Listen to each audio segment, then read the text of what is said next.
bus to school. We had to get off the bus at the terminal and walk to the school, which was about a 10-minute walk. There were a lot of ways to walk to school, but our favorite way was what we called the elevator way.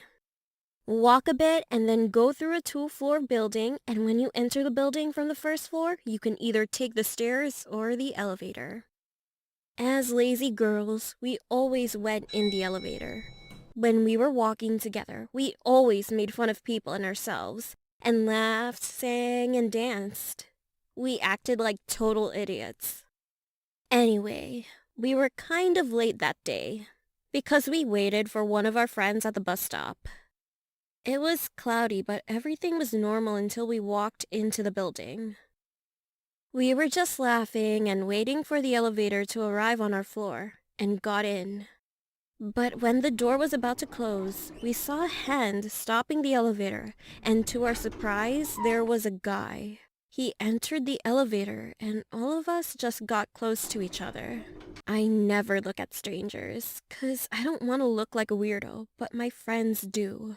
We were just trying to hold our laughter in from how funny and stupid that guy looked. He looked like he was in his 20s, and he had dyed orange hair. He was wearing a dirty sweatshirt and blue track pants. We were just glancing at each other, but we stopped as he whispered, "What a great way to travel, huh?" We were already freaked out at this point, so we just rushed out of the elevator. When we got out, he waited and pressed the outside button to keep the elevator on that floor. So where we had to go was a hallway with 2 glass doors and work offices with big windows, so you could look inside the office from the hallway pretty well. Usually we waved at the people who were in their office, but they were empty today. So we just walked, but as I was always paranoid, I was ready to run.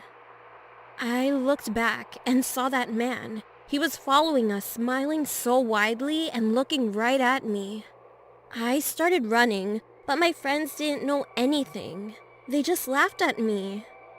I wanted to yell, "Run!" to my friends, but I was afraid that I might trigger him. So I just kept looking back. At that point, my friends noticed. They looked back too and ran in a matter of seconds. But my last friend was still walking, unaware of everything. After a second, she finally looked back, but the guy was right behind her, really close to her.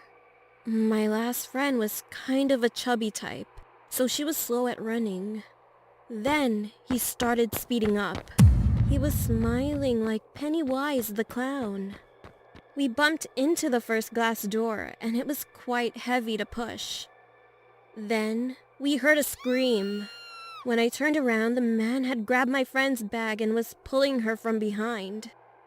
I screamed and ran back towards her. The man was still pulling her.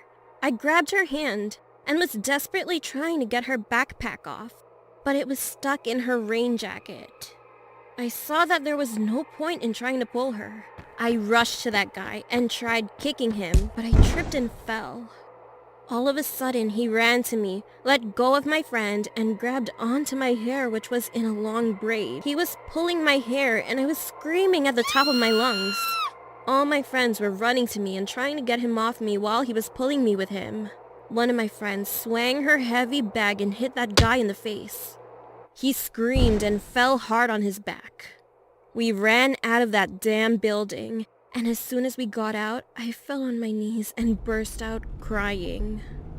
One of my friends called the police, and after that we went to school, met the police, and gave out our statements. The reason why no one was in the office was that there was a party going on in the rooftop, so no one was at work.